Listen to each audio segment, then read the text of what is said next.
majtama'a qaumun fi baitin min buyutillah yatluna kitaballah wa yatadarasunahu fima bainahum illa nazalat alaihimus sakinah wa ghasyiyatuhumur rahmah wa haffat bihimul malaikah wa dzakarahumullahu fiman indah.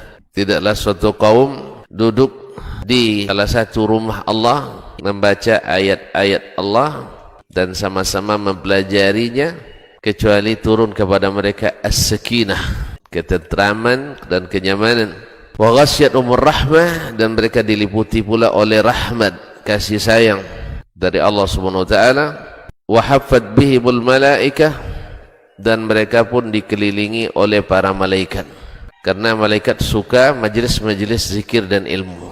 Wa dzakarahumullahu fiman indah, dan Allah akan banggakan sebut-sebut mereka di kalangan malaikat-malaikat yang ada di sisinya, di masyarakat atas. Mudah-mudahan kita termasuk yang sering disebut-sebut di sisi Allah di kalangan para malaikat, dan di akhir majelis ini mudah-mudahan kita pula mendapatkan seperti yang tersebut dalam hadis qudsi, qumu maghfuran lakum, silahkan berangkat meninggalkan majelis ini dalam keadaan diampuni dosa-dosa kalian.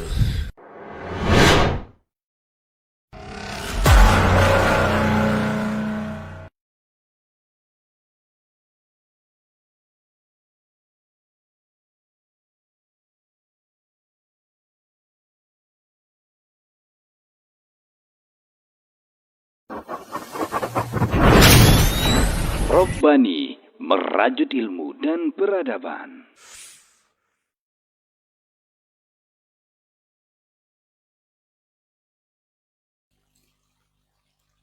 Bismillah, Assalamualaikum warahmatullahi wabarakatuh. Waalaikumsalam. Alhamdulillahirabbil alamin, wassalatu wassalamu ala asyrafil anbiya'i wal mursalin wa ala alihi wa ashabihi rasulillahi ajmain. Asyhadu an la ilaha illallah wahdahu la syarikalah wa asyhadu anna Muhammadan abduhu wa rasuluh la nabiyya ba'dah, amma ba'du. 91,1 FM Radio Robbani, merajut ilmu dan peradaban, generasi Robbani dan pemirsa KMTV dimanapun Anda bisa menyimak siaran kita untuk kesempatan hari ini. Alhamdulillah, bersyukur kembali kita kepada Allah Subhanahu wa taala untuk segala limpahan rahmatnya serta karunia kepada kita bersama di kesempatan hari ini di Sayyidul Ayyam, tepatnya di hari Jumat pagi. Kita kembali di Pondasi Podcast Dakwah Islami. Alhamdulillah, kita sudah bersama guru kita nanti yang akan berbincang bersama kita mengenai satu tema yang sangat penting. Kemudian salawat dan salam kepada Nabi Muhammad SAW. Kita bermohon salawat ini disambungkan kepada seluruh keluarga, kepada para sahabat, juga tentunya kepada orang-orang yang senantiasa istiqomah menjaga ajaran dan sunnah-sunnah beliau hingga hari kiamat kelak.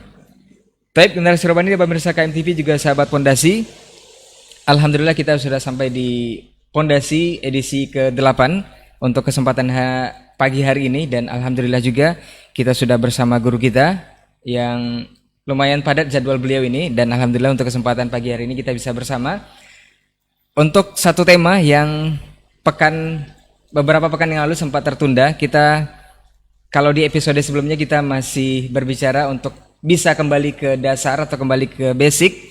Kali ini kita menjadi satu pertanyaan, apakah kita harus berbalik atau berbelok saja? Kita di sebuah tema, balik atau belok, dan kita akan sapa guru kita untuk kesempatan hari ini, Ustadz Dr. Dasman Yahya Ma'ali LCMA, Hafizahullah Ta'ala. Assalamualaikum Ustadz. Waalaikumsalam warahmatullahi wabarakatuh. Ya Ustadz. Ahlan wa sahlan, hayakumullah. Baik. Masya Allah Ustadz, kita sudah sampai di episode ke-8 untuk pondasi kita kesempatan hari ini. Kalau di episode sebelumnya kita berbicara tentang berbalik ke dasar Ustadz, balik ke basic. Sekarang kita berbicara tentang berbalik ataukah berbelok, karena ada yang berpikiran kalau bisa berbelok kenapa harus berbalik Ustadz. Jadi kita akan berbicara, akan kita kupas tema ini di kesempatan hari ini. Untuk yang pertama sekali kita mengetahui bahwa umat Islam ini sesuai yang disabdakan oleh Rasulullah SAW itu terpecah menjadi 73 golongan Ustaz. Jadi cukup banyak golongan yang ada di Islam akhir zaman ini. Kemudian bukankah ini di antara risalah Rasulullah SAW itu adalah menyatukan kita Ustaz? Kenapa harus terpecah? Ini seperti apa Ustaz? Fadal. Barakallahu fik. Ahlan wa sahlan. Alhamdulillah wassalatu wassalamu ala Rasulillah wa ala alihi wa sahbihi wa mawala. أشهد أن لا إله إلا الله وحده لا شريك له وأشهد أن محمدا عبده ورسوله لا نبي بعده أما بعد فأحييكم بتحية الإسلام الخالدة تحية أهل الجنة في الجنة تحيتهم فيها السلام السلام عليكم ورحمة الله وبركاته.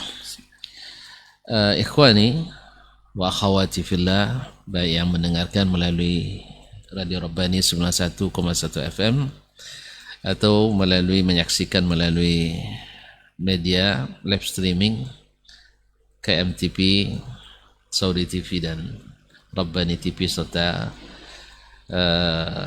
media-media lain yang bekerja sama menebar dakwah ini.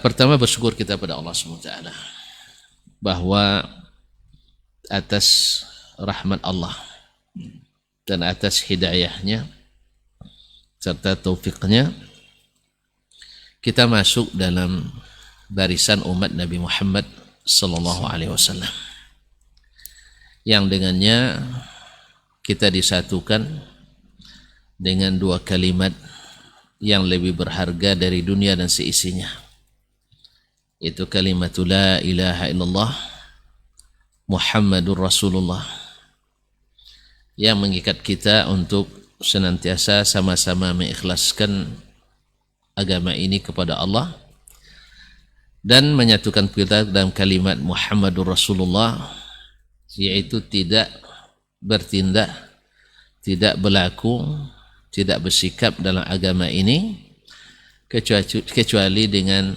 mengikut Rasulullah sallallahu alaihi wasallam. Jadi tauhid kita bertauhid kepada Allah Subhanahu wa taala dalam beribadah dan bertauhid kepada Rasulullah SAW dalam ittiba, mengikutinya. Jadi menyatukan tujuan dan menyatukan ikutan. Tujuan kita hanya kepada Allah Subhanahu wa taala dan ikutan kita hanya Nabi besar Habibuna wa Sayyiduna Muhammad sallallahu alaihi wasallam.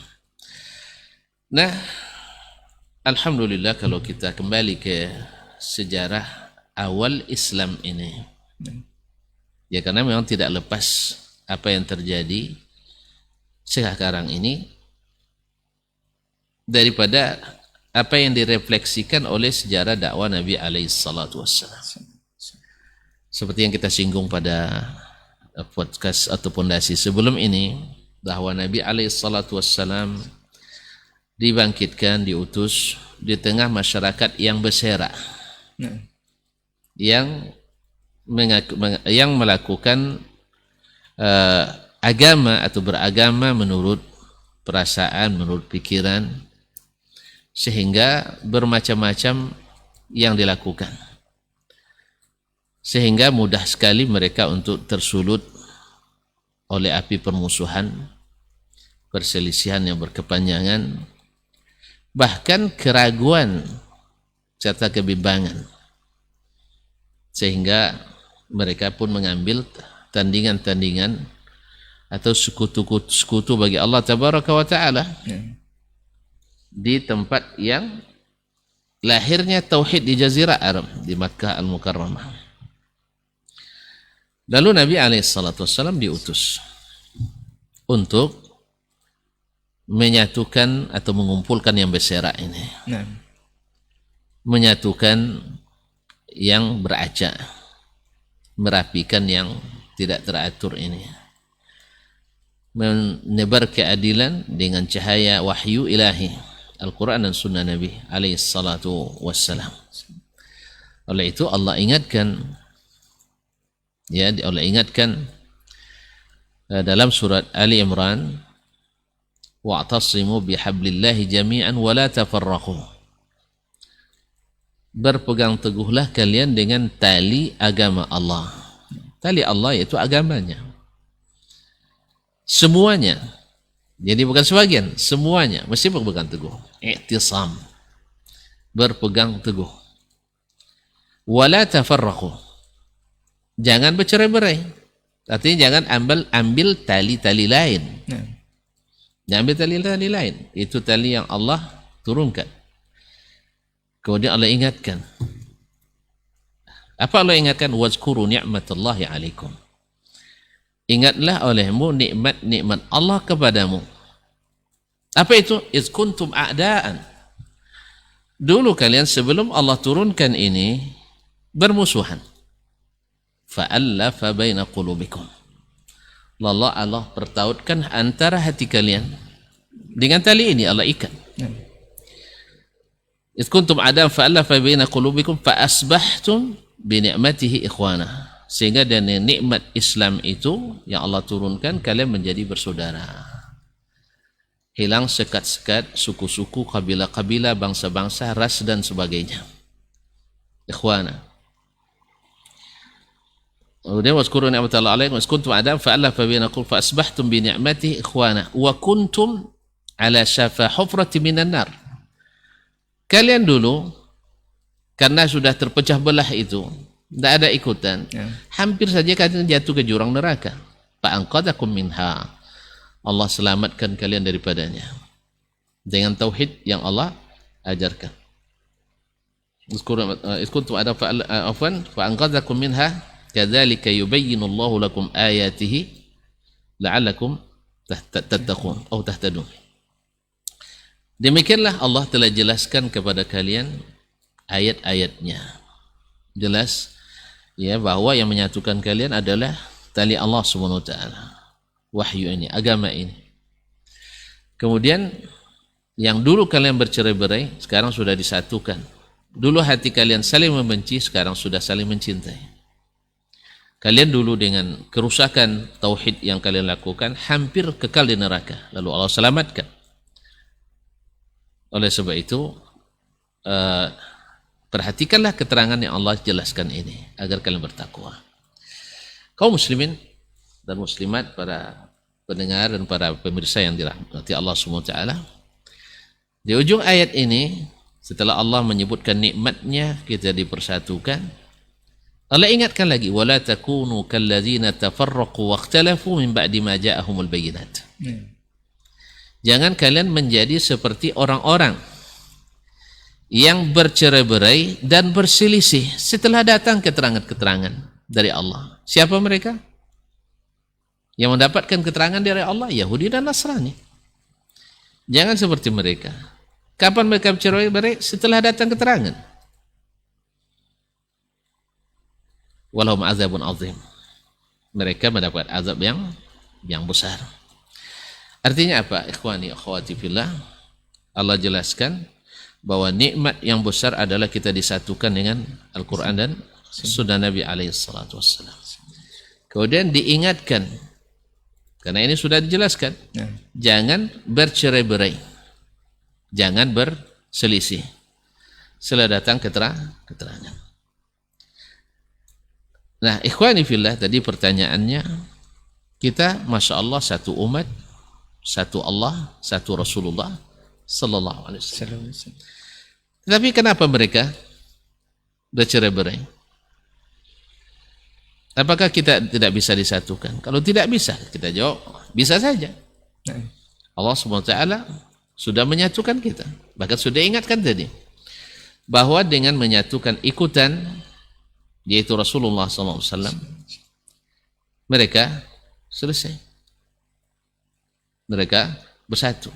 Dari saling bermusuhan, saling mencintai, dari hati yang penuh dengan hasad dan dengki menjadi saling mendahulukan dan mengutamakan, bahkan mendahulukan saudara dari dirinya sendiri.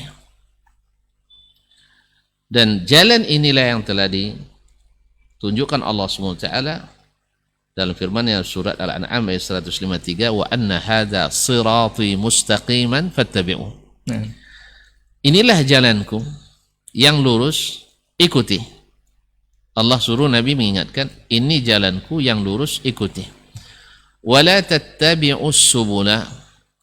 Jangan kamu mengikuti jalan-jalan yang lain. Jadi jalan Nabi itu lurus. Ya, dalam Al-Quran dan hadis jelaskan jalan Nabi itu lurus. Maka itulah yang disuruh untuk mengikutinya. Wala tattabi'us subula. jangan ikut jalan-jalan yang lain yang diada-adakan tentunya. Karena yang diada-adakan itu akan fatadullu wala tattabi'us subula fatafarraqa bikum an sabilih. Kalau sudah ikut belok kiri dan kanan, maka kalian akan bercerai-berai. Ada yang belok kiri, ada belok kanan. Ada ekstrem kiri, ada ekstrem kanan. Maka akan bercerai-berai. Bahkan dengan orang yang berada di jalan lurus sekalipun. Nah. Karena disitulah mulai terjadinya perselisihan. Nah, apakah perselisihan ada zaman Nabi? Di zaman Nabi tadi ada khilaf. Tapi Nabi yang menyelesaikan, selesai oleh Nabi, selesai. Nah, berarti kalau kembali back to basic atau balik to basic, kembali ke asas yang asli, insya Allah itu akan menghilangkan perselisihan, menghilangkan perdebatan, menghilangkan perpecahan. Baik Ustaz. Nah, berarti 73 golongan yang sudah digambarkan dalam sabda Rasulullah SAW ini ada juga sesuai dengan firman Allah yang sudah dibacakan tadi, bahwa setelah turun Al-Quran dan Sunnah ini akan berpecah lagi. Dan termasuk kebenaran juga sabda Nabi SAW. Dan jika ingin selamat itu balik ke basic dan sesuai dengan ajaran yang sudah dicontohkan oleh Rasulullah SAW. Betul sekali. Ada satu golongan yang diisyaratkan itu yang akan selamat, Ustaz. Ada yang dikatakan dengan ahlu sunnah wal jamaah. Ini apakah kata jamaah ini orang mengidentikan dengan kebanyakan atau keumuman atau mayoritas? Apakah ini benar, Ustaz? Nah, baik, pertama hadisnya jelas.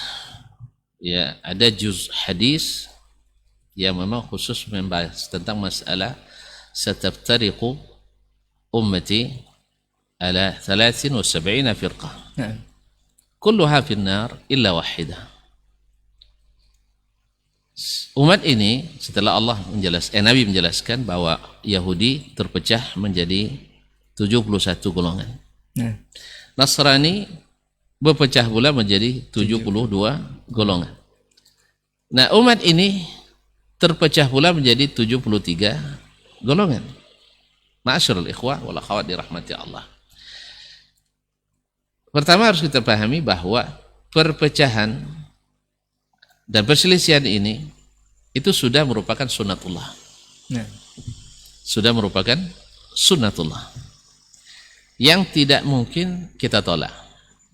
Bahkan Allah jadikan itu sebagai mukjizat bagi Nabi kita alaihi salatu wassalam, bahwa umat ini pasti akan terpecah. Walaupun sebagian mencoba untuk mentaibkan hadis ini, tapi tidak. Hadis ini thabit, masyhur dari Nabi alaihi salatu wassalam. Imam Al-Amir As-San'ani menulis kitab khusus tentang hadis ibtiraqil ummah ila 73 firqah. Yaitu kitab ini, hadis ibtiraqil ummah ila 72 firqah. Dan masih banyak kitab-kitab lain yang ditulis oleh para ulama tentang iftiraq. Hampir tidak ada kitab tentang akidah kecuali menyebutkan perpecahan ini. Dan kenyataan sendiri tidak bisa dipungkiri, umat ini memang terpecah belah dalam banyak firqah. Ini hakikat pertama yang harus kita pahami. Di samping hadis ini ada hadis lain lagi yang masyhur juga, hadis Irbad Musariyah, bahwa may ya'ish minkum fasara ikhtilafan katsiran. Siapa hidup di antara kalian pasti akan melihat perselisihan yang banyak. Perselisihan yang banyak. Oleh itu, menghilangkan perselisihan ini tidak mungkin. Dan menghitung atau menyebutkan mana-mana saja firqah yang sesat juga sulit. Sebab masing-masing firqah itu menyesatkan yang lain. Masing-masing menyesatkan yang lain. Tidak bisa dipungkiri. Karena memang Allah isyaratkan, kalau ikut jalan-jalan lain, kalian akan terpecah belah. Pecah itu bukan hanya sekedar terpisah tempat, terpisah aliran, tidak. Masing-masing akan menyesatkan yang lain. Mu'tazilah misalnya akan menganggap Asy'ariyah tidak paham. Dan Al-Kullabi Al-Jahmiyah juga akan menganggap misalnya Al-Maturidiyah kurang mengerti. Dan Asy'ariyah nanti menganggap pula kaum ahli sunnah, ya, orang sebesar Imamul A'immah Ibnu Khuzaimah rahimahullah disebut sebagai orang yang bodoh, orang yang akalnya pendek. Dan kitabnya, Kitabut Tauhid yang 2 jilid besar-besar itu dianggap kitabus syirk wal kufri wal zandaqah, kitab syirik, kitab kekufuran dan zindiq. Jadi masing-masing akan menghukum. Bahkan Imam Ahmad di mata Mu'tazilah adalah dhalun mudillun, sesat menyesatkan, dan dianggap hasyawi, orang yang tidak berilmu. Ini orang-orang yang dimarginalkan, kaum puritan lah lebih kurang. Artinya orang-orang yang tidak punya tempat dalam berpikir dan sebagainya, maka akan terendahkan. Dan ini sampai akhir masa, sampai hari ini yang berpegang teguh pada Al-Quran Sunnah juga akan dianggap sebagai orang-orang yang picik cara berpikirnya, sempit wawasannya, walaupun dia sudah belajar semua itu misalnya, walaupun terkenal cerdas sebelumnya. Jangankan kita, Nabi Muhammad SAW dianggap yang tidak berwawasan, dianggap penyihir, dianggap pendusta, dan dianggap juga gila. Nasallallahu alaihi wasallam. Nah, oleh itu, ini yang pertama, hakikat bahwa perpecahan itu pasti. Dan untuk yang kedua, mengenal mana yang sesat-sesat itu mungkin menghabiskan waktu. Ya. Kecuali ada pertanyaan tentang pendapat ini dan sebagainya, itu sifatnya artinya sesuai dengan momen. Tapi menghabiskan waktu mencari ini yang sesat, ini yang sesat, ini sesat, barangkali terlalu menghabiskan waktu kita. Tak cukup umur Ustaz ya? Ya cukup kita mengetahui jalan utama. Mencari jalan-jalan sesat, jangan-jangan kita ingin pula masuk ke dalamnya. Berapa banyak orang yang mencoba-coba melongo, berarti melihat, tertarik dia. Karena apa? Dasar berpijaknya belum kokoh di sini, dia sudah mulai mempelajari jalan-jalan yang lain. Maka tidak sedikit ada yang mengaku misalnya mantan mantan pengikut salaf, kemudian mantan ini, mantan itu.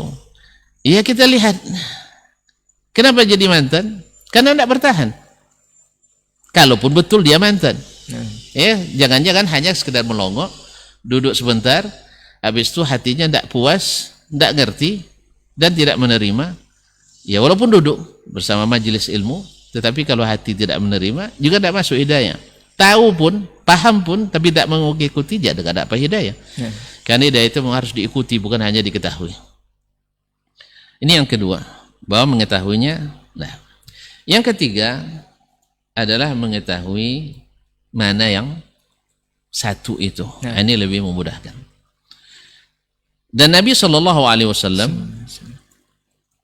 para sahabat juga ketika Nabi menyampaikan itu, umat ini akan berpecah belah menjadi 73 golongan, kecuali satu. Semua masuk neraka kecuali satu. Mereka tidak bertanya, sebutkan firqah-firqah apa saja ya Rasulullah. Tapi bertanya yang satu itu. Tapi mereka bertanya yang satu. Karena apa? Kalau bisa dipermudah, kenapa dipersulit? Antum tidak mengenal firqah yang sesat, tapi kenal firqah yang tidak sesat, tidak apa-apa. Tapi kalau untuk kenal firqah yang sesat, tapi tidak kenal mana yang selamat, ini yang bahaya. Nah, karena nanti mungkin aja kita menganggap bahwa yang sesat itulah yang hak. Kan kaedahnya, antum tahu yang benar, pasti tahu mana yang salah. Misalnya antum ujian nanti, tahu jawaban yang benar, antum tidak akan tertipu dengan banyaknya isi ujian. Tapi antum karena tahu yang benar. Misalnya tanya tentang rukun iman, rukun Islam. Ini kan tidak ada yang tidak tahu nih. Sejelas itu bagaimanapun antum tak akan pernah berbelok. Dan tak pernah akan berhenti mengatakan rukun Islam 5, rukun iman 6. Tapi coba kalau antum tidak hafal rukun Islam, nengok kiri, kanan, ini 8 ini. Nengok kiri 12. Akhirnya terpaksa 12 kan lebih banyak. Andai pun salah, yang 8 tadi masuk. Akhirnya diambil yang 12. Tapi kalau yang sudah tahu mana yang Islam dan hafal, dia hanya menjawab 5. Tak terpengaruh yang 8, tak terpengaruh 12, bahkan 112 pun tidak terpengaruh. Karena keadaannya siapa yang tahu sunnah, dia tahu beda. Siapa yang tahu hak, tahu pasti tahu yang batil. Tidak sebaliknya. Tapi kalau antum tahu jawaban yang salah, nampak 8, tahu 8, nampak 12, tahu 12, yang asli atau tidak tahu jawaban benar. Demikian juga bila mengetahui yang bid'ah, lalu tidak mengenal yang sunnah. Tapi kalau tahu sunnah pasti tahu mana yang bid'ah. Nah, kalau tahu yang benar dari atau yang lurus di antara 73 golongan ini, antum tak perlu belok-belok lagi. Ya. Andainya tersesat jalan, hanya tinggal balik aja ke belakang sedikit, ambil stasiun paling dekat. Dia datang ke stasiun paling dekat. Kalau tidak, berhenti aja di jalan itu, antum selamat. Tapi kalau belok, kemungkinan ada, kecuali ada petunjuk khusus. Ya, yang ada dalam hal ini misalnya agama itu ada namanya ikhtilafut tanawwu', yaitu ada jalan alternatif yang Allah berikan dan Rasul sallallahu alaihi wasallam tunjukkan. Kalau seperti ini tidak keluar dari jalur utama karena ada hubungannya dengan jalan ini. Taib, yang keempat atau yang kelima, sebagian menganggap iskal hadis ini. Seperti yang disebutkan oleh As-San'ani rahimahullah ta'ala. Apakah mungkin umat ini sebagian besarnya masuk neraka? Dan hanya satu golongan yang masuk surga.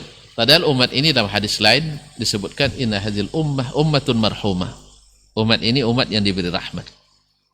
Di mana rahmat Allah SWT sebagian besar masuk neraka, sebagian kecil masuk surga. Jadi bertentangan. Bertentangan. Akhirnya mereka mengatakan bahwa makna hadis ini adalah umat yang dimaksud bukan ummatul ijabah, tapi ummatul dakwah. Bukan umat Nabi yang maksudnya yang sudah masuk Islam, tidak. Tapi mereka yang harus didakwahi. Ini secara kasat mata memang betul juga ya. Sebagian umat dakwah lebih banyak daripada ummatul ijabah. Betul kan?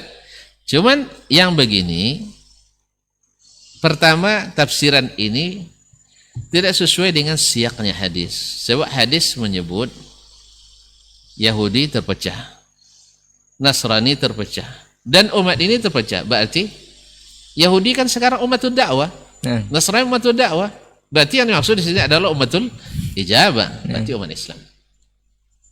Umat Islam. Yang kedua, seperti dijawab oleh beliau, bahwasanya walaupun firqah ini banyak, mungkin saja dari sisi pengikutnya tidak ramai. Dan yang pertama ini, yang satu ini, walaupun hanya firqah, karena memang asalnya umat Islam kan tidak ada firqah aslinya. Aslinya satu. Inna hadhi ummatukum ummatan wahidah. Ini satu umat. Islam satu umat. Taib.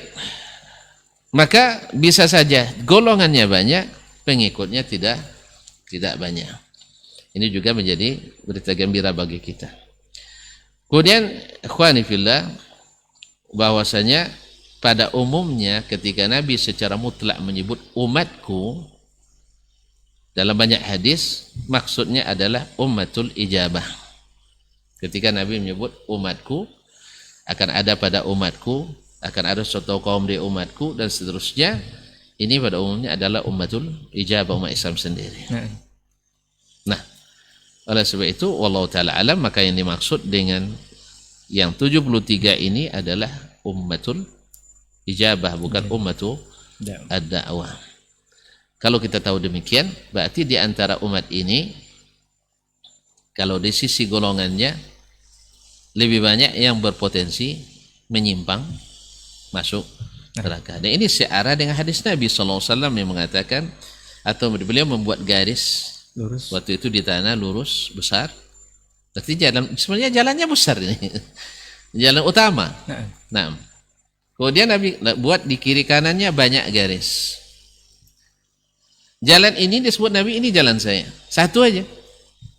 Yang kiri kanannya subulus syaitan. Jalan-jalan syaitan. Atau jalan-jalan sesat.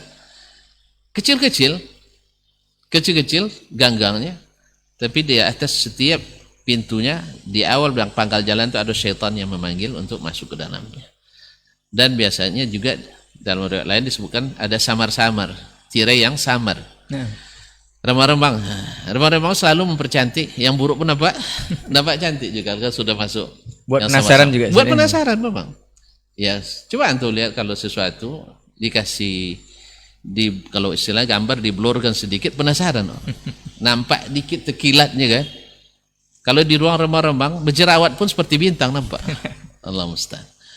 Dan biasa seperti itu. Jalan-jalan yang menyesatkan itu selalu mentereng tampilannya. Bungkusannya menarik. Dan ada dalil yang sebenarnya bukan itu dijadikan sebagai syubhat untuk menyimpang. Nah, siapa mereka golongan yang selamat itu? Nah, Ustaz. Ya, Nabi sudah katakan, man kana, kan ditanya sahabat tadi. Sahabat memang ingin yang selamat, bukan ingin yang sesat-sesat. Mana golongan yang selamat itu ya Rasulullah? Gimana sifatnya? Man kana ala mithli ma ana alaihi al-yawma wa sahabi. Siapa yang mereka itu yang beragamanya seperti saya dan sahabat saya pada hari ini beragama. Itu yang satu golongan tadi saya. Ya, itu yang satu golongan itu. Dan dalam riwayat humul jamaah seperti yang antum sebutkan tadi. Nah, Al-jamaah. ini ada yang menggantikan dengan banyaknya, Ustaz. Kalau al-jamaah, ma'asyarul ikhwah yang dirahmati Allah. Dalam riwayat lain ada as-sawadul a'zam, yaitu golongan yang terbesar. Nah. Tapi dari sisi riwayat hadis ini dhaifun jiddan atau munkar. Andainya hadis ini sahih, tetap golongan yang terbesar alal fitrah. Sekarang misalnya berapa banyak petinggi-petinggi golongan menganggap mereka orang awamnya ikut golongan mereka. Padahal hakikatnya tidak. Kaum muslimin pada umumnya bacakan Al-Quran, baca hadis mereka angguk-angguk. Kecuali diperkeruh oleh yang berpikiran sesat. Ya. Ketika kita sebutkan tentang sifat Allah, kita sebutkan tentang mengikuti sunnah Rasulullah sallallahu alaihi wasallam, kalaulah bukan karena ada sebagian ahli syubhat, mereka sangat mudah menerima. Sangat mudah menerima. Tetapi karena berbagai syubhat, ya, para penyeru kepada kebatilan, akhirnya mereka mudah diprovokasi karena memang masyarakat umum itu pada umumnya ikut siapa yang dominan, ikut siapa yang mayoritas. Jadi kan dianggap mayoritas, padahal tidak. Nah, al-jamaah, kalau dalam bahasa Arab al-jamaah itu ya banyak memang. Nah, tapi tidak mesti yang terbanyak. Tidak mesti yang terbanyak. Misalnya ketika para fuqaha membahas tentang hukum salat berjamaah, mereka nyebut aqallul jama' dua orang sudah sebut jamaah. Ini secara bahasa. Dan secara istilah pula ditafsirkan oleh Abdullah bin Mas'ud radhiyallahu taala anhu. Siapa yang dimaksud dengan al-jamaah? Mereka rata-rata maksudkan al-jamaah man kana 'alal haqq, yaitu siapa yang berada di atas jalan hak. Nah, wahul jamaah walau kana wahdah, sekalipun hanya satu orang. Abdullah bin Mas'ud mengatakan al-jamaah an takuna 'alal haqq walau kunta wahdak. Jamaah itu adalah kamu berada di atas kebenaran walaupun kamu sendiri. Karena kebenaranlah haklah yang mengumpulkan. Batil walaupun ramai tapi tetap akan berpecah. Kebatilan sekalipun ramai tetap akan berpecah. Tapi jamaah tidak. Maka jamaah yang dimaksud adalah jama'atu al-haqq, jamaah yang benar. Di mana indikatornya atau barometernya? Rasulullah SAW dan para sahabatnya. Jadi boleh dikatakan al-jamaah ini sebenarnya lebih ke kualitas, Ustaz, ya? Lebih kepada isinya, tapi bukan kepada kuantitas atau jumlahnya. Kalau secara lughah tadi memang jamaah artinya banyak, tapi bukan itu yang dimaksud dari hadis Rasulullah SAW. Kalau memang kita sudah tidak menempuh lagi jalur utama atau berbalik ke kanan dan berbelok ke kanan dan ke kiri, kita dikhawatirkan akan keluar dari jalur itu tersebut, Ustaz. Nah. Yang pastinya memang ada yang keluar dari jalur. Apakah ini bisa berbalik lagi atau memilih jalan pintas saja untuk berbelok? Toh tujuannya juga sama. Ada yang seperti itu, Ustaz. Sebagian yang tersesat itu kan karena berbelok tadi. Nah, Karena jalan utama memang harus banyak hal-hal yang berat yang sebenarnya ringan. Tapi karena sudah banyak ditinggalkan sehingga terasa berat. Seperti zaman Nabi SAW dulu, ketika beliau memulai dakwah itu, bada al-islamu ghariban. Islam itu dianggap asing pada awalnya. Lalu katakan Nabi SAW, fasawfa ya'udu ghariban kama bada. Dan akan kembali dianggap asing seperti awal mula dulu. Kenapa tidak dianggap asing? Dulu orang-orang sudah terbiasa meminta melalui orang-orang saleh yang sudah meninggal. nah, Yang digambarkan dalam bentuk patung-patung. Seperti yang disebutkan oleh As-San'ani juga dalam Tadhhirul I'tiqad an Adranil Ilhad, bahwasanya dulu mereka menamakannya dengan wathan wasanam, patung dan berhala. Pada hakikatnya nama orang-orang saleh yang mereka beribadah kepadanya, liyuqarribuna ilallahi zulfa, supaya lebih mendekatkan diri kepada Allah Tabaraka wa Ta'ala. Lalu datang Nabi SAW mengatakan ini tidak disukai oleh Allah Tabaraka wa Ta'ala. Apa yang terjadi? Berarti kalian menganggap nenek moyang kami yang dulu juga ulama, kan itu? Nenek moyang kami itu orang bodoh-bodoh. Tidak mungkinlah mereka sesat. Kamu sendiri yang benar, merasa benar sendiri. nah, Itulah yang dihadapi oleh Nabi SAW. Nah, hari ini kata As-San'ani, banyak orang tidak yakin berdoa diijabah kecuali dekat kuburan wali dan keramat misalnya. Lalu antum katakan hari ini Allah tak suka seperti ini. Gimana kira-kira? Kami juga punya ulama. nah, Anda punya ulama, kami juga punya ulama. Kalau dulu ceritanya nenek moyang, sekarang hakikatnya juga nenek moyangnya. Kalau dirunut kembali juga tidak merujuk kepada ulama-ulama yang mu'tamad. Andainya merujuk misalnya kepada Syafi'i, Ahmad, Abu Hanifah misalnya sebagainya, walaupun mungkin saja termasuk zallatul alim, artinya kesalahan ijtihad ulama, kita tidak wajib mengikutinya. Agaklah ini kadang disebutkan kepada orang-orang yang juga tidak dikenal dengan istiqamahnya dalam sunnah Nabi SAW. Kalau nak dijadikan dalilnya, semua bisa orang mendatangkan dalil, walaupun sebenarnya bukan dalil untuk itu. Ya misalnya sebagian untuk mengesahkan, melegalkan berdoa ke ahli kubur, mereka menyebutkannya nida, yunadi ahlul qabr, bukan doa. Doa dan nida itu berbeda katanya.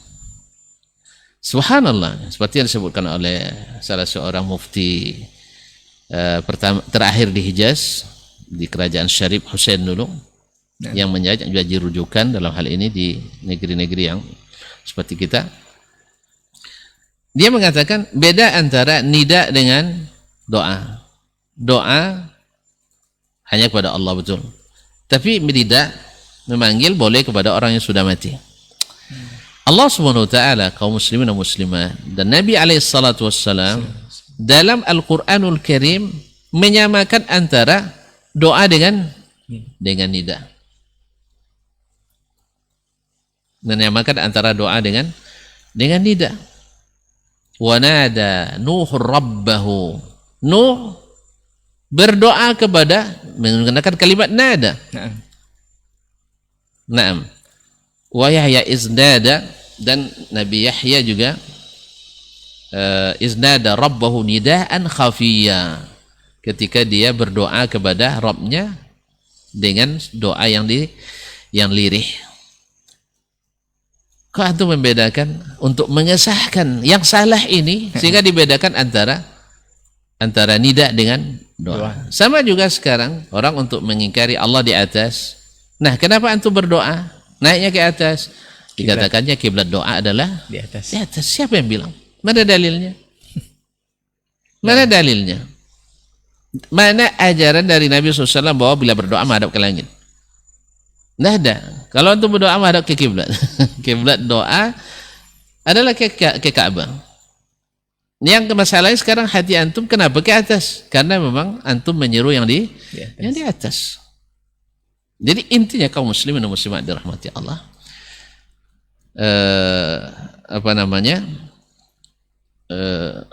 bahwa kembali itu ada sesuatu yang niscaya.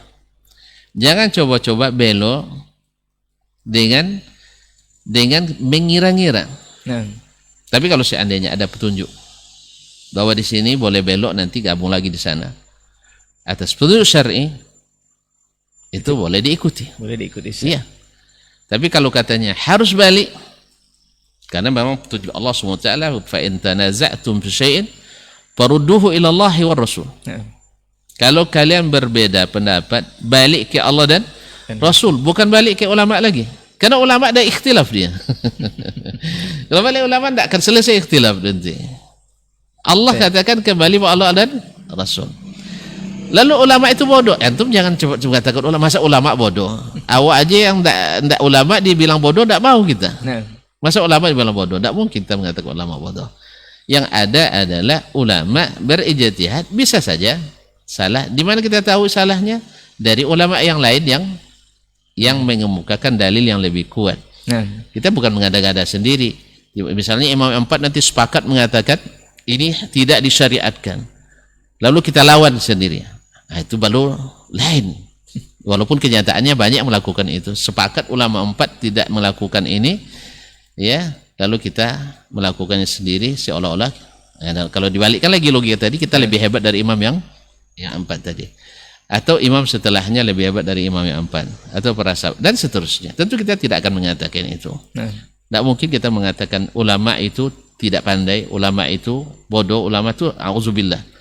Ini masuk kita golongan orang yang merendahkan ulama. Tidak.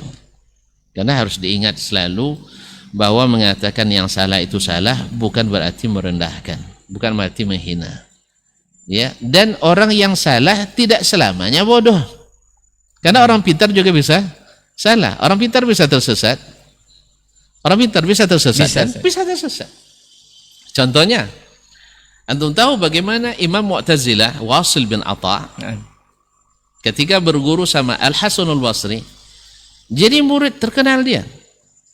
Tapi ketika dia sudah mendahulukan pikirannya dari hadis-hadis yang diriwayatkan oleh gurunya, akhirnya dia meninggalkan majlis Al-Hasanul Basri. Padahal kecerdasannya luar biasa. Luar biasa cerdasnya. Al-Mukhtar bin Abi Ubaid Al-Thaqafi yang menjadi ngaku jadi nabi itu juga orang yang terkenal kecerdasannya. Rata-rata yang masuk, bukan rata-rata ya, banyak di antara pencetus aliran yang menyimpang itu adalah orang-orang cerdas. Dan tidak sedikit orang karena kecerdasannya kadang-kadang menentang ilmu yang sudah dia ketahui dan dia pelajari. nah, Kita saksikan hari ini kan rekam digital kita kan tertulis itu. jejak digital saya. Jejak digital kita. Masya Allah, ketika awal-awal berdakwah, Masya Allah, lurus. Tapi setelah lama-lama akhirnya bengkok lagi. Makanya Nabi sering mengajarkan kita doa, Allahumma inni a'udzubika minal hawari ba'dal kawar. Allah, aku minta kepadamu jangan diselewengkan setelah dapat petunjuk. Nah, oleh itu ikhwani fillah, jalan yang ditunjukkan Allah farudhu ilallahi wa rasul. Kemudian oleh Rasulullah SAW ketika terjadi ikhtilaf yang tidak mungkin disatukan, yaitu tadad, maka kembali pada Allah dan Rasul.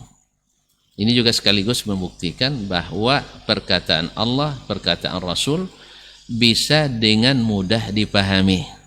Tidak seperti klaim sebagian atau segelintir orang tidak boleh langsung memahami Al-Quran dan hadis. Terus dari mana kita memahaminya? Tadi menurut Ibnu Abbas, tafsir itu sebagian besarnya adalah yang bisa langsung dipahami. Yang bisa langsung dipahami. Itu yang sebagian besar. Ada sebagian yang harus melalui istinbatnya para ulama. Oleh itu ikhwani fillah, barang yang sudah jelas, maka Nabi Allah SWT menganjurkan kita kembali kepada basic tadi. Rasul SAW juga menunjukkan. Kan apa katanya? Nabi alaihissalam, "Man ya'ish minkum fasayara ikhtilafan katsira." Siapa yang hidup pasti melihat perselisihan yang banyak. Tadi sudah kita katakan di awal, perselisihan tidak bisa hilang. Insya Allah tidak bisa hilang. Nah, apa solusinya Rasulullah? Solusinya balik kepada alaikum bisunnati. Pegang sunnahku. Artinya yang tadi misalnya saya ikhtilaf dengan antum ada sunnah di dalamnya, saya tidak. Nah sekarang kita khilaf nih, menurut saya disyariatkan, menurut antum tidak. Saya punya sunnah, kata antum tidak, hanya pendapat. Maka kalau nak menyelesaikan masalah ini, solusinya saya kembali kepada yang ada sunnahnya tadi. Andainya saya menambah, saya kurangi lagi. Andai saya meninggalkan, saya tambahkan dengan sunnah Nabi Sallallahu Alaihi Wasallam. Maka, Tapi Ustaz, jadi jika harus kan ada yang merasa sebagian kita kaum muslimin yang melakukan berbagai hal yang di luar yang ditunjukkan atau di luar jalur utama, itu merasa mereka bisa berbelok karena waktunya singkat, tanpa harus balik ke jalur utama. Dan ini juga yang menyebabkan berbagai kreasi ataupun inovasi yang terjadi dalam syariat ataupun ibadah yang dilakukan Ustaz. Kan sebenarnya agama Islam atau agama yang dibawa oleh Rasulullah SAW ini adalah agama yang ilmiah Ustaz. Semuanya ada tuntunan dan semua itu bisa dicerna oleh akal kita sebenarnya. Tapi kenapa ada sebagian besar kaum muslimin yang mengikuti jalan berbelok ini justru menambah dengan kreasi dengan alasan ini akan mempermudah kita juga, akan menyampaikan kita juga ke surga. Ini apa penyebab sebenarnya nih Ustaz? Penyebabnya antum sudah bilang tadi, merasa dan mengira, merasa dan mengira. Apalagi kadang-kadang subhanallah yang membawa berbelok itu Allah berikan kelebihan-kelebihan. Allah berikan kelebihan-kelebihan. Misalnya mungkin terlihat lebih soleh. Bisa Ustaz ya? Bisa terlihat lebih cerdas. Dan terlihat lebih tawadhu. Dan berbagai kelebihan-kelebihan yang untuk menjadi ujian bagi yang istiqamah. Karena pada umumnya kita cenderung pada orang yang punya kelebihan. Masya Allah, kalau suruh berdebat menang terus. Ini akal-akal yang lemah pasti mendukung yang menang. Siapa yang tidak? Jadi urusan agama ini adalah sanggup tidak berdebat dengannya. Kalau antum kalah berarti antum salah. Pada agama bukan ditentukan dengan kalah menangnya dalam berdebat. Tidak ditentukan dengan itu. Karena agama ini bukan pendapat. Agama ini adalah dalil. Dan karena kehebatannya seseorang bisa saja mempelintir dalil. Yang kedua penyebabnya mungkin saja terlihat lebih saleh. Dan kadang-kadang bisa lebih familiar kita yang mungkin di jalan yang lurus, mungkin menurut kita juga ini kan, berdasarkan dalil tentunya. Kita agak sulit bergaul dengan kita. Sedangkan orang yang menyerukan kebatilan, kadang-kadang dia yang jemput bola, rajin berkunjung kepada jemaahnya dan sebagainya, bahkan membawa bantuan-bantuan dan sebagainya. Yang ketiga yang jadi penyebabnya, pada umumnya umat ini tidak belajar agamanya. Tidak belajar agamanya. Tidak belajar agama, maka mereka pasti akan melihat mana yang dominan, mana yang mayoritas. Karena kita tahu sebagian besar kita agama dari orang tua saja. Orang tua, otomatis Islam gitu. Betul. Jadi turun-temurun. Nah, bila ada yang ingin merubah, pasti akan ditentang. Karena memang menurut pepatah an-nasu adu ma jahilu. Manusia itu cenderung memusuhi apa yang mereka tidak kenali. Jangankan dai biasa, seorang nabi yang luar biasa, Nabi Muhammad SAW, di saat beliau salih pada dirinya, beliau tidak ikut syirik, orang tidak masalah. Beliau tidak ikut minum khamar, orang diamkan. Karena mereka tahu sendiri Nabi Muhammad itu akhlaknya luar biasa. Hal-hal yang positif yang tidak melanggar syar'i, dia ikut. Gotong royong dia ikut. Memberi makan orang miskin dia ikut. Membela yang terzalimi dia ikut. Tapi pas giliran perbuatan jahiliyah, riba, dia tidak ikut. Jadi bagi mereka bagus. Nah, di saat Nabi sudah mulai berdakwah, merubah ini, akhirnya Nabi yang sehebat itu jadi tidak hebat lagi. Nabi yang dulu diharapkan itu menjadi ibaratnya kata mereka aran melintang, ini menghalangi hajat-hajat mereka. Dan ini Nabi yang dulu selembut itu tiba-tiba menjadi radikal, menjadi ekstrim, fundamentalis, dan seterusnya. Apa sebab? Karena mereka lama tak mendapatkan siraman seperti ini, kajian seperti ini. Makanya ketika kebanyakan umat tidak berilmu, maka dia pasti mengikuti alur berpikir, bukan alur dalil, tapi alur berpikir. Mana mungkin sebagian besar umat Islam tersesat? Kan tidak mungkin. Gitu ya, sebagian besar tersesat. Seperti yang diungkapkan tadi, di mana kasih sayang Allah itu? Di mana kasih sayang Allah SWT? Padahal Allah Maha Pengasih dan Penyayang. Wallahu musta'an. Inilah sebabnya sehingga ketika banyak berbelok, karena masih main rasa-rasa. Dan saya sering jadi korban berbelok ini. Ya, karena ikut jalan utama ini agak macet. Akhirnya belok kanan, mudah-mudahan lapang kan itu ya. Bisa mengurangi saya. Iya, ternyata salah arah. Karena belum hafal jalan. Yang kedua masuk gang buntu. Pernah juga masuk gang buntu. Karena banyak mengira-ngira. Akhirnya terperangkap pula macet di dalam. Sehingga yang awalnya rencana cepat jadi lebih lambat lagi. Jadi ketika sebagian besar kaum muslimin atau kita ini melakukan berbagai hal baru yang tidak sesuai sebenarnya dengan ajaran agama dan yang dibawa oleh Rasulullah SAW, kita seperti sebagian besar saudara kita ini tidak merasa pergi jauh dari syariat itu, Ustaz. Padahal sebenarnya mereka sudah jauh meninggalkan syariat itu. Jadi untuk memanggilnya atau untuk membawa balik lagi, bukan berbelok, tentu ada uslub atau cara yang lebih bagus yang diajarkan Rasul. Takut-takut nanti kalau salah panggil malah mereka berbelok, Ustaz. Subhanallah. Ini seperti apa yang memang harus lebih ke teknis sepertinya, Ustaz? Pertama, Nabi kita alaihissalatu wassalam menghadapi ini sebelum kita. Beliau menghadapi orang-orang yang berbelok dan merasa tidak kesasar. Ya, kalau mereka merasa kesasar, tentu mereka akan ikut seruan Nabi alaihissalatu wassalam. Akan berbalik ketika dipanggil. Iya, mau dia balik. Tapi ketika mereka tidak merasa, maka di situ kesulitannya. Bahkan mereka memperolok-olok Nabi alaihissalatu wassalam, berarti kamu aja masuk surga, kami tidak, gitu. Nah, apa yang dilakukan Nabi SAW? Nabi pertama tidak pernah gentar dan bosan. Yang kedua, tidak pernah membalas keburukan mereka, kecuali dengan kebaikan. Bahkan ketika ditawarkan untuk membinasakan orang-orang yang menentangnya, Nabi justru berdoa sebaliknya, yaitu supaya mereka tetap tidak dihabisi oleh azab Allah tabaraka wa ta'ala. Ini diminta dalam doa Nabi alaihissalatu wassalam. Nah, kita juga sebagai da'i tidak boleh jauh dari Nabi alaihissalatu wassalam. Tak pernah bosan. Dan menyampaikan apa adanya. Dan sebaik-baik perkataan adalah firman Allah tabaraka wa ta'ala. Dan sebaik-baik petunjuk Rasulullah sallallahu alaihi wasallam. Sebagian mengatakan kita berhadapan dengan orang-orang yang sekuler, harus paham pula pemikiran sekuler. Hanya kita yang masuk sekuler ini. Tak cukup dengan Al-Quran dan hadis. Kita katakan dengan tegas, cukup Al-Quran dan hadis. Kita aja yang belum menguasainya. Itu masalahnya.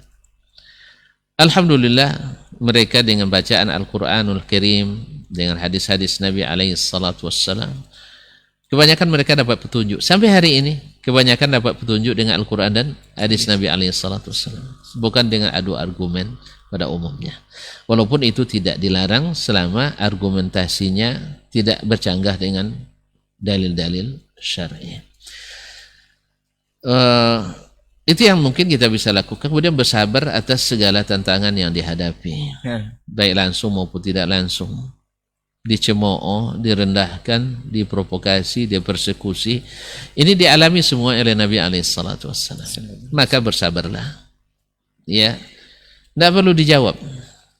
Jadi dibilang oleh orang misalnya tidak berilmu atau tidak berakal, bodoh dan sebagainya. Nabi dibilang lebih daripada itu, pendusta, dukun, penyihir, gila dan lain-lainnya. Tapi Nabi tidak membalasnya. Yang ketiga, kita harus selalu muhasabah diri kita. Mungkin kebanyakan terhalangnya dakwah itu diterima, mungkin kita yang kurang dekat dengan Allah Tabaraka wa Ta'ala. Maka selalu beristighfar kepadanya.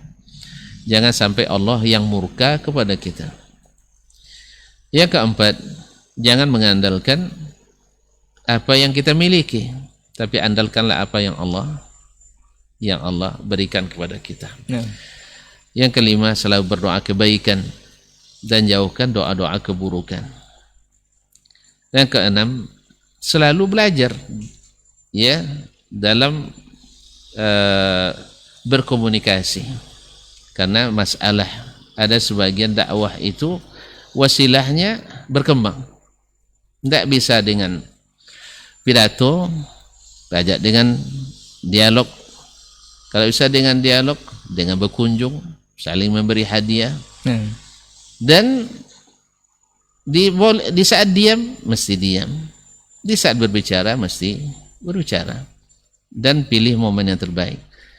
Dan Nabi SAW di antara keluhuran mulia akhlaknya, kesabaran dan berdakwah, dia siap mendengarkan dari orang kafir sekalipun. Dengarkan dulu, selesai, baru beliau yang berbicara. Beliau tidak memotong pembicaraannya, walaupun nafsu kita akan memotongnya. Itu, tapi jangan, biarkan dia bicara sampai selesai. Setelah itu baru kita jelaskan dengan dalil-dalil yang kita ketahui. Sambil kita berharap kepada Allah, mudah-mudahan dalam dakwah ini selalu diberikan keikhlasan dan tawakal serta kesabaran. Wallahu ta'ala. Jadi sebagian besar kaum muslimin saat ini yang menyebabkan mereka harus berbelok itu mungkin juga karena kurang dari ilmu pengetahuan tadi terhadap agamanya, Ustaz. Kurang menuntut ilmu. Jadi lebih banyak, khususnya generasi milenial saat ini, Ustaz, lebih banyak membuktikan kebenaran sabda Rasul itu setelah ada penelitian, Ustaz. Misalnya kita ambil contoh beberapa hadis yang mengatakan bahwa minum itu lebih dianjurkan oleh Rasul untuk duduk bukan berdiri. Jadi setelah ada penelitian baru itu dilakukan, padahal sebenarnya jauh 1400 tahun yang lalu itu sudah dibenarkan oleh sabda Rasulullah SAW. Ini mengatasi yang seperti ini bagaimana, Ustaz? Khususnya untuk generasi milenial agar tidak berbelok ke arah penelitian-penelitian itu, justru berbalik kepada hadis-hadis Rasulullah SAW. Ya, memang kita mau tidak mau, ngaku tidak ngaku, metode pendidikan kita memang jauh bergeser daripada metode Al-Quran dan Sunnah Nabi SAW. Kita baru meyakini sesuatu setelah disaksikan, setelah diteliti dan sebagainya. Padahal kaedahnya sebenarnya seperti dalam hadis Samurah atau Jabir bin Samurah atau Samurah bin Jundub radhiyallahu anhu, mereka mengatakan kunna nata'allamul iman qabla an nata'allamal Qur'an. Kami beriman dulu sebelum belajar Al-Qur'an. Nah, ini permasalahannya. Kita ketika mendengar Al-Qur'an belum langsung beriman, harus buktikan dulu. Demikian juga ketika mendengar sabda Rasulullah SAW, kita mesti meneliti dulu, menganalisa dulu, baru beriman. Artinya kita lambat dalam menanggapi perintah dan larangan Allah Tabaraka Ta'ala serta larangan dan perintah Rasulullah SAW. ibarat apa loadingnya, lambat loadingnya. Nah, Lelet jaringannya, Ustaz. bahkan banyak yang tidak jadi loading itu, tidak bisa di download kadang. Apa sebab? Karena imannya belum. Padahal kalau seperti Abu Bakar radhiyallahu anhu, kalau benar Muhammad yang mengatakan pasti benar. Kalau benar ini sabit dari Nabi SAW, saya laksanakan. Kalau benar dari Allah dan Rasul, saya imani. Sesuai tak sesuai dengan pandangan saya. Kan ini yang dulu yang dilakukan oleh para sahabat Nabi SAW. Ketika Allah menyebut Ar-Rahmanu ala arsyish istawa, tak ada kritik dari Abu Bakar, dari Umar, ya Rasulullah, berarti Allah masih menempati tempat. Gitu ya, kalau dia bersama di aras berarti masih menempati tempat. Tak ada protes-protes Tidak ada itu. seperti ini. Imani istawa, selesai. Soal bagaimananya tidak pernah ditanya juga. Karena seperti kata Imam la haula wala quwwata, siapa yang mengatakan, Imam Syafi'i atau yang lainnya, alallahil bayan wa alar rasuli wa alar rasulit tabligh wa alainal iman. Allah menerangkan, Rasul menyampaikan, kita mesti menerima. Ini yang masalahnya, kita diajarkan dengan teori-teori ilmu-ilmu dan keedah-keedah ilmu yang kita pelajari di sekolah-sekolah pesantren-pesantren kita. Jangan percaya dulu sebelum diteliti. Akhirnya lambat jadinya. Orang adalah minum berduduk itu sudah lama kita tahu hadisnya, tapi masih terlanggar. Kapan baru kita imani? Setelah ada penelitian tadi. Berarti kita lebih beriman pada penelitian pada Rasulullah sallallahu alaihi wasallam. Padahal keedahnya asal Nabi mengatakan pasti benar.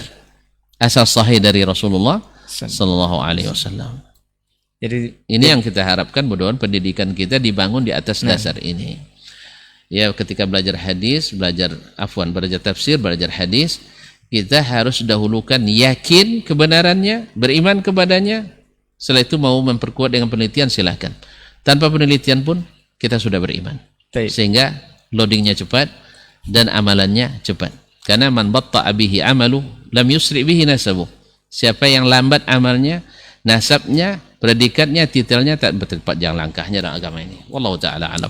Jadi memang untuk generasi kita, penerus bangsa ini memang harus tunduk sebenarnya, Ustaz ya. Harus kita jadikan generasi tunduk, tapi bukan tunduk ke Islam itu kan tunduk dan patuh. Itu nama Islam. Tapi Ustaz, jadi untuk yang terakhir Ustaz, supaya kita tidak berbelok arah saat ini, harus berbalik sebenarnya ke seperti jalan yang diajarkan. Masuk ke jalan utama. Masuk ke jalur utama, tidak berbelok ke jalur-jalur kiri ataupun kanan. Ada petunjuknya. Nah, ini nasihat terakhir Ustaz, biar masyarakat ataupun sebagian besar kaum muslimin yang sudah jauh pergi bisa berbalik lagi ke jalur utama, tidak berbelok kiri dan kanan. Nah, baik.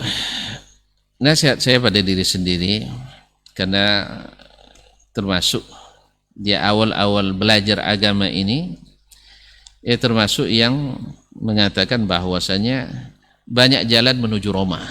Nah, dia tidak satu jalan menuju surga. Masyhur sekali itu perkataan. Artinya jangan suka menyalahkan amalan orang lain. Ini bentuknya indah. Ya. Sehingga apapun yang dilakukan oleh kaum muslimin tidak usah disinggung-singgung. Ma'asyiral kiram dirahmati Allah. Kalau memang masalahnya adalah sesuatu yang ada dalilnya, kita salahkan, tentu ini tidak boleh. Karena benar. Tapi kalau sesuatu yang jelas-jelas tidak ada dalilnya, atau ada dalilnya tapi lemah, dan kita tahu itu, maka kewajiban kita adalah menyampaikan. Tidak merubah ya. Kewajiban kita menyampaikan. Nah, bagi kita seharusnya ketika kita sebagai orang yang sudah bersyahadat asyhadu an la ilaha illallah wa asyhadu anna muhammadar rasulullah, ya idealnya mudah menerima nasihat seperti itu, karena ad-dinu an-nasihah. Kemudian orang yang mengetahui sesuatu yang itu tidak benar berdasarkan ilmu yang Allah berikan, dia berkewajiban untuk menegur. Karena ada kemungkinan yang berbuat salah itu orang jahil, tidak berilmu sama sekali. Yang kedua, ada orang yang terlibat syubhat. Ya, dia berilmu tapi ilmunya subuhan. Ini contohnya ada seorang laki-laki yang salat sunat setelah salat subuh di Masjid Nabawi. Ini kan pasti menurut dia karena salat di Masjid Nabawi lebih afdal dari 1000 salat di masjid lain. Dia sangat antusias untuk mengambil pahala. Maka dia dalam hal ini tidak bisa tidak mau menyia-nyiakan waktu kapanpun. Lalu ditegur oleh Imam Muttabi'in Sa'ib bin Musayyib. Dia berilmu bahwa dilarang salat sunat setelah salat subuh sampai terbit matahari. Maka dijelaskan, "Ma hadhihi shalah ya fulan?" Ini salat apa pula fulan? Mendengar ditegur seperti itu, kan dia menganggap bahwa ketika saya disalahkan berarti saya tidak berilmu ini, saya bodoh ini, sebagainya. Itu tafsirannya. Lalu dia berbalas. Ada subuhat yang ada dalam dirinya. Ayu'azzibunillahu ala salah. Mungkinkah Allah mengazab saya gara salat? Ini kan betul juga. Masa gara-gara salat kita masuk neraka? Kayak itu bahasanya. Ya, walaupun Anda imam katanya, mungkin tak Allah masukkan saya neraka gara-gara salat? Sang imam tahu orang ini ada subuhatnya, lalu dijawab, enggak. Allah tidak pernah masukkan orang gara-gara salat ke neraka. Tapi yu'azzibuka li mukhalafati sunnah. Allah menyiksa kamu karena menyalahi sunnah. Di mana dalilnya? Wal yahdharil ladzina yukhalifuna an amrihi an tusibahum fitnatun aw yusibahum adzabun alim. Hendaklah merasa takut orang-orang yang menyalahi Rasulullah sallallahu alaihi wasallam, mereka mendapatkan fitnah. Fitnah itu apa? Tadilah perselisihan. Dan fitnah sesama kaum muslimin, atau mendapatkan azab yang pedih. Berarti dia azab gara-gara mukhalafatu as-sunnah. Wa may yushaqiqir rasula min ba'di ma tabayyana lahu huda nuwallihi ma tawalla wa nuslihi jahannam wa sa'at masira. Dan masih banyak ayat dan hadis tentang masalah ini. Hanya dia tidak nerima. Sama juga dengan orang yang mengatakan, Ustaz jamin tak gara-gara mencintai Rasulullah saya masuk neraka? Tidak mungkin. Karena Nabi mengatakan ar-rajulu ma'aman ahab. Dia seorang itu bersama orang yang dia cintai. Tidak mungkin. Lalu kita jawab, Allah tidak mengazab kita gara-gara cinta pada Rasulullah SAW. Bahkan berpahala besar itu. Cuman mukhalafatu as-sunnah. Nah ini yang harus dikembangkan terus, dan tentu saja sambil berdoa mudah-mudahan Allah mudahkan bagi yang belum jelas baginya untuk semakin jelas, yang sudah tahu tapi masih ragu mengikuti supaya dikuatkan mengikuti. Karena sekali lagi saya katakan hidayah itu bukan untuk diketahui tapi untuk diikuti. Faman tabi'ah hudaya fala khaufun 'alaihim wa lahum yahzanun. Siapa yang mengikut hidayahku tidak perlu takut dan khawatir. Wa man ittaba'a hudaya fala yadhillu wa la yashqa. Siapa yang ikut hidayahku tidak akan sesat dan tidak akan sengsara. Jadi mesti diikuti, bukan untuk diketahui. Wallahu taala alam. Baik, jazakallah khairan Ustaz. Masya Allah perbincangan kita di kesempatan pagi hari ini, mudah-mudahan ini bisa bermanfaat untuk kita semua, khususnya untuk antum yang menyimak di kesempatan pagi hari ini. Insya Allah di lain waktu kita akan kembali sambung perbincangan bersama guru kita dengan tema yang berbeda tentunya. Mudah-mudahan semua yang kita bincangkan pada pagi hari ini juga bisa antum share ke banyak saudara ataupun teman. Mudah-mudahan siapa tahu ada unta merah di sana. Nah, afwan untuk semua salah kata yang kita bicara. Jazakumullah khairan untuk kesempatan hari ini, dan juga untuk antum yang menyaksikan, kita tutup dengan doa kafaratul majelis. Subhanakallahumma wa bihamdika asyhadu an la ilaha illa anta astaghfiruka wa atubu ilaik. Wassalamualaikum warahmatullahi wabarakatuh. Waalaikumsalam warahmatullahi wabarakatuh. Jazakallah. Majtama'a qaumun fi baitin min buyutillah yatluna kitab Allah wa yatadarasunahu fima bainahum illa nazalat alaihimus sakinah wa ghashiyatuhumur rahmah wa haffat bihimul malaikah wa dzakarahumullahu fiman indah.